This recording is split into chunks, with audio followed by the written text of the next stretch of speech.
সকাল 10:30টার দিকের ঘটনা। মূলত এখান থেকে আমরা বিমানটি যেখানে পড়েছে কর্ণফুলী নদীর সে জায়গা থেকে চট্টগ্রাম বিমানবন্দরের দূরত্ব হচ্ছে 2 থেকে 3 কিলোমিটার এবং তার পাশেই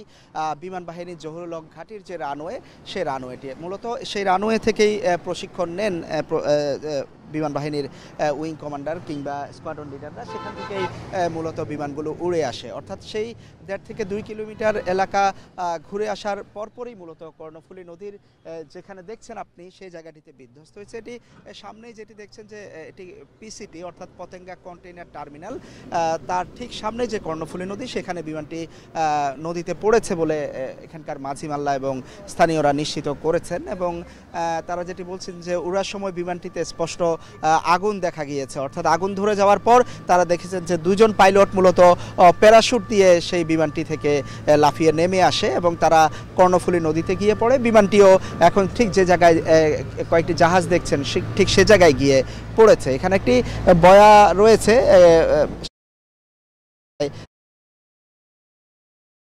বিমানটি সেটি প্রশিক্ষণ বিমান, সেটি বিধ্বস্ত হয়েছে ধারণা করা হচ্ছে সকাল 10:30 নাগাদ। তবে যে 2জন পাইলট ছিলেন তাদেরকে উদ্ধার করেছে। এখানে উদ্ধার কাজ চালাচ্ছে কোস্টগার্ড, নৌবাহিনী, বিমান বাহিনী এবং ফায়ার সার্ভিসের 2টি টিম এসেছিল, সবাই মিলে উদ্ধার কাজ করছেন। এই মুহূর্তে আমরা দেখছি কোস্টগার্ডের জাহাজ, নৌবাহিনীর জাহাজগুলো দেখছি। সেই 2জন পাইলটের মধ্যে একজনের অবস্থা আশঙ্কাজনক, সেটি আইএসপিআর এর পক্ষ থেকে বলা হয়েছে এবং একজন হচ্ছেন স্কোয়াড্রন লিডার অসীম এবং অন্যজন হচ্ছেন উইং কমান্ডার সোহান। এই 2জনকে উদ্ধারের পর হাসপাতালে নিয়ে যাওয়া হয়েছে এখান থেকে। এবং বাকি যেই জায়গাটিতে আসলে বিমানটি বিধ্বস্ত হয়েছে সেই জায়গাটি নিশ্চিত করার চেষ্টা করা হচ্ছে, বিমানের অবস্থান কর্ণফুলী নদীতে এবং সেটি কি অবস্থায় আছে সেটি দেখার চেষ্টা করা হচ্ছে। আমরা দেখছি কোস্টগার্ড এবং নৌবাহিনী এবং চট্টগ্রাম বন্দরের একটি জাহাজও এসে যোগ দিয়েছে। আমরা একটি অ্যাম্বুলেন্স শিপকে দেখতে পাচ্ছি চট্টগ্রাম বন্দরের, সেটিও কাছাকাছি অবস্থান করছে যে জায়গায় পড়েছে বিমানটি সে জায়গার। এবং আকাশে আমরা হেলিকপ্টারও দেখছি, যে হেলিকপ্টার দিয়েও মূলত এই জায়গাটি তারা ঘুরে ঘুরে দেখছেন বিমান বাহিনীর লোকজন। তীরে সবাই অপেক্ষা করছেন, পুলিশ, বিমান বাহিনীর কর্মকর্তা যারা রয়েছেন, নৌবাহিনীর কর্মকর্তা, তারা তীরে অবস্থান করছেন এবং বিভিন্ন জাহাজ আমরা দেখতে পাচ্ছি আসা যাওয়া করছে। তবে এই নদী ধরে মূলত চট্টগ্রাম বন্দরের যে আমদানি রপ্তানি বাণিজ্য সেটি হয়। তবে আমরা এই ঘটনার কারণে কিন্তু জাহাজ চলাচল বন্ধ হয়নি, কারণ আমরা দেখেছি যে চট্টগ্রাম বন্দর থেকে জাহাজ যেমন বেরিয়ে গেছে এবং চট্টগ্রাম বন্দরের জাহাজ এই পথ ধরে দুর্ঘটনার পরও ঢুকেছে, আমরা সেটি দেখছি। একটু বলে রাখি যে এই জায়গাটিতে আপনি দেখছেন একটি লোহার সিলিন্ডারের মতো যেটি দেখা যাচ্ছে ফানেল আকৃতির, সেটি হচ্ছে একটি বয়া। সেটি ধরে মূলত চট্টগ্রাম বন্দরে যেসব জাহাজ আসা যাওয়া করে বা এই কর্ণফুলী নদীতে যারা আসা যাওয়া করেন তার জন্য একটি চিহ্ন বলা যায় এটি, অর্থাৎ এই বয়ার কোন পাশ থেকে কিভাবে জাহাজগুলো আসা যাওয়া করে সেটি চিহ্নিত করা হয়। বলা হচ্ছে যে তার ঠিক কাছেই বিমানটি আগুন ধরে পড়ে যায়। সে জায়গায় আমরা দেখছি যে যেই কোস্টগার্ড বা নৌবাহিনী বা বন্দরের যে জাহাজ, একটি জাহাজ যেটি সাদা রঙের জাহাজ এখানে অবস্থান করছে আশেপাশে, সেটি মূলত সোনার, তা সেখানে স্যাটেলাইট ক্যামেরা রয়েছে যেটি পানির নিচে নামিয়ে দেওয়া হয় এবং পানির নিচে কোথায় কি জিনিস রয়েছে সেটি সেই জাহাজে থাকা একটি ক্যামেরায় ফুটে ওঠে। সেটি ধরে চলছে যে ঠিক কোন জায়গায় সেটি রয়েছে এবং খুব কাছাকাছি অঞ্চলেই আমরা দেখছি যে অন্যান্য জাহাজগুলো অবস্থান করছে। এর কারণ হচ্ছে যেহেতু এটি ধরে পুরো বাণিজ্য হয় বিদেশের সাথে বাংলাদেশের যে আমদানি রপ্তানি বাণিজ্য, সেটি আপনি জানেন যে চট্টগ্রাম বন্দর হয়ে 95%-এরও বেশি আমদানি রপ্তানি বাণিজ্য হয়। ফলে কর্ণফুলী নদীতে যদি এই ধরনের কোনো দুর্ঘটনা ঘটে সেক্ষেত্রে জাহাজের যেই চ্যানেল বলা হয়, যেটি ধরে জাহাজ যে সড়ক নদীপথের যেই জায়গাটি ধরে জাহাজ আসা যাওয়া করে সেটিকে বলা হয় চ্যানেল। অর্থাৎ চ্যানেলে যদি কোনো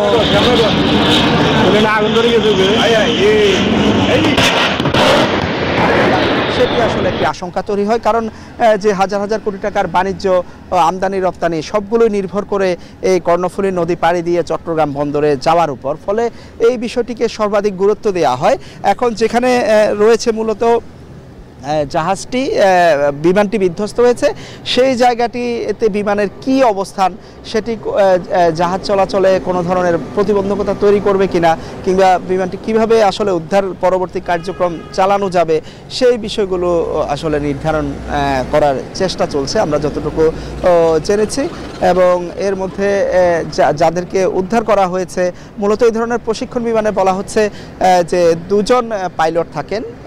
মূলত একজন স্কোয়াড্রন লিডার এবং একজন উইং কমান্ডার দুজন থাকেন সে দুজনকে মূলত উদ্ধার করে ফেলা হয়েছে যেটি আইএসপিআর এর পক্ষ থেকে বলা হয়েছে যে এটি YAK 130 বিমান YAK 130 ধরনের প্রশিক্ষণ বিমান সেটি এই জায়গা যেখানে পড়েছে সেটি থেকে 3 থেকে 4 কিলোমিটার দূরত্বে মূলত বিমান বাহিনীর যে জহিরুল হক ঘাঁটি সে ঘাঁটির যে রানওয়ে সেটি চট্টগ্রাম এয়ারপোর্টেরও খুব কাছেই সেখান থেকে আসলে সকালে ফ্লাই করেছিল এবং প্রায় ফ্লাই করার প্রায় 40 মিনিট পর 10:30 নাগাদ মূলত সেটি দুর্ঘটনার শিকার হয় সেই প্রশিক্ষণ বিমানটিতে আগুন ধরে যায় বলে এখানে স্থানীয়রা দেখেছেন এবং সেই ভিডিওটিও আমাদের হাতে রয়েছে এবং আগুন ধরে গিয়ে মূলত সেটি মুহূর্তের মধ্যেই আমরা দেখেছি যে সেটি এসে কর্ণফুলী নদীতে গিয়ে পড়ে মূলত যে জায়গাটি দেখছেন সেটি সেই জায়গার কাছাকাছি অঞ্চলে পড়েছে ধারণা করা হচ্ছে যেহেতু অন্যান্য জাহাজগুলো ইতিমধ্যে সেই জায়গাটিকে ঘিরে রেখেছে আমরা দেখতে পাচ্ছি যাতে জাহাজ চলাচলে কোনো ধরনের বিঘ্ন না ঘটে সেই বিষয়টি আসলে সর্বাধিক গুরুত্ব দিয়ে দেখা হচ্ছে এবং কি অবস্থায় আছে সেটি আসলে নিশ্চিত হওয়ার চেষ্টা চলছে আমরা তীরের অবস্থা দেখছি পতেঙ্গা কন্টেইনার টার্মিনাল সেই টার্মিনালে মূলত বিভিন্ন বাহিনীর বিশেষ করে বিমান বাহিনীর লোকজনকে আমরা দেখছি পুলিশ কর্মকর্তাদের দেখছি কোস্ট গার্ডের এবং নৌবাহিনীর ঊর্ধ্বতন কর্মকর্তারা তারা যারা উদ্ধার কাজে অংশ নিয়েছেন এবং এখানে দায়িত্বে রয়েছেন তারা মূলত তীরে অর্থাৎ পতেঙ্গা কন্টেইনার টার্মিনালে এসে অবস্থান করছেন এবং দুর্ঘটনার যে সার্বিক বিষয় সেই বিষয়গুলো তারা আসলে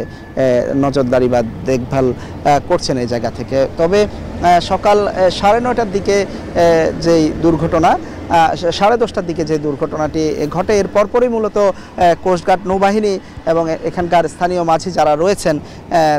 তারা প্যারাশুট দিয়ে নেমে আসা 2 পাইলটকে দ্রুত উদ্ধার করে নিয়ে যান